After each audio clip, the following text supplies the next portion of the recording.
Sean, good to see you. I'm really excited about today's topic. A lot of us want to know, can I retire early? A recent survey of 2,000 retired Americans found that most expected to retire at 63.2 years old, but instead retired at 61 and a half. And 1 in 3 said they would have retired earlier if they'd had the chance, of course. So how much money do I need in the bank to retire early? That's the $1 million question, right? In fact, that's the thing I hear from a lot of folks. I'm told I need $1 million Yep. in order to retire. And I say, how do you know? Who's telling you you need $1 million?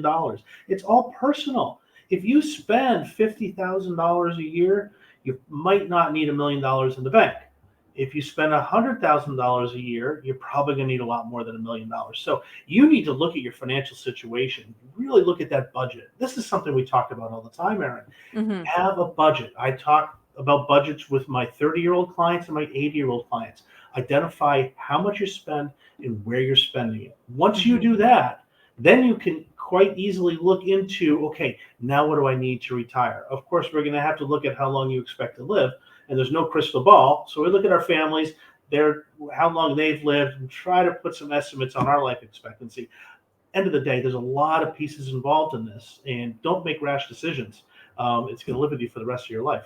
Right. So is the first step then a budget? What is the first step to figuring out what will get me to and through retirement? First thing I would do is look at the budget. Okay. Jot down exactly how much money I'm spending and where I'm spending it. Next Hmm. thing I'm going to look at is, what are my Social Security benefits, and at what age are those benefits? What are they? We can claim as early as 62. That's the lowest they're going to pay you. What's that number? What is it at your full retirement age? What is it if I wait till 70? What if I have a pension? How much money is that? By the way, that's a very important decision too. A lot of folks will say, just give me my benefit. I don't really care about my spouse. That's going to be the highest amount. I don't know if that's the right decision for a lot of people, especially if you're the surviving spouse. So you want to look at what those payout options are going to be. Does the spouse get 100% of the benefit if you pass, or 50, Hmm. or 75? So we're going to look at our Hmm. Social Security. We're going to look at our pension. Take a look at our 401ks and our IRAs, right? How much money do we have in there? How are they invested? Are they risky? Are they conservative? That's another decision we have to make. When you retire and you're not contributing anymore, you need to be a little bit more conservative. You can't be as aggressive and have that Right. that Right. high risk. I'm glad you brought up Social Security because, of course, when you don't have a paycheck anymore, it may be tempting to claim Social Security early, as you mentioned, at 62. But of course, the earlier you claim, the less your lifetime benefit. Absolutely, this chart illustrates that. If you claim as early as you can at age 62, it's going to be about a 30% cut in your benefit versus waiting until full retirement age. By the way, full retirement age is not when the government is telling you you can retire. I can't tell you how many people think that. It's simply the number at which your Social Security benefits are calculated in terms of increases or decreases or related benefits that may be there for your spouse. Okay. Now, there's a huge difference. It might not seem so. It's only a couple $100s a month when you say, well, I'm going to claim at 62 versus 67.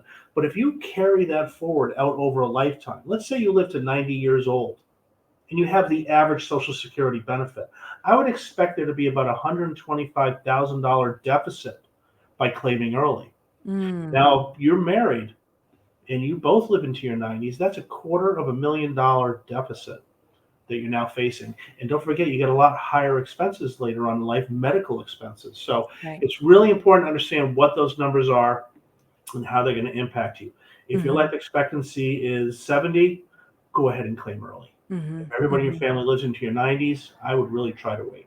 But Right. this is a personal decision, and all of your finances come into play on that decision. So really, you really need to think long and hard about how you Right. claim.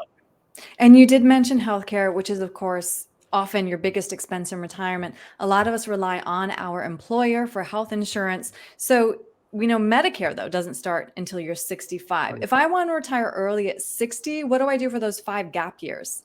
You're going to have to go onto the marketplace and buy yourself some health insurance. You Mm. could not do it. I don't recommend that. You're going to really want to have that insurance.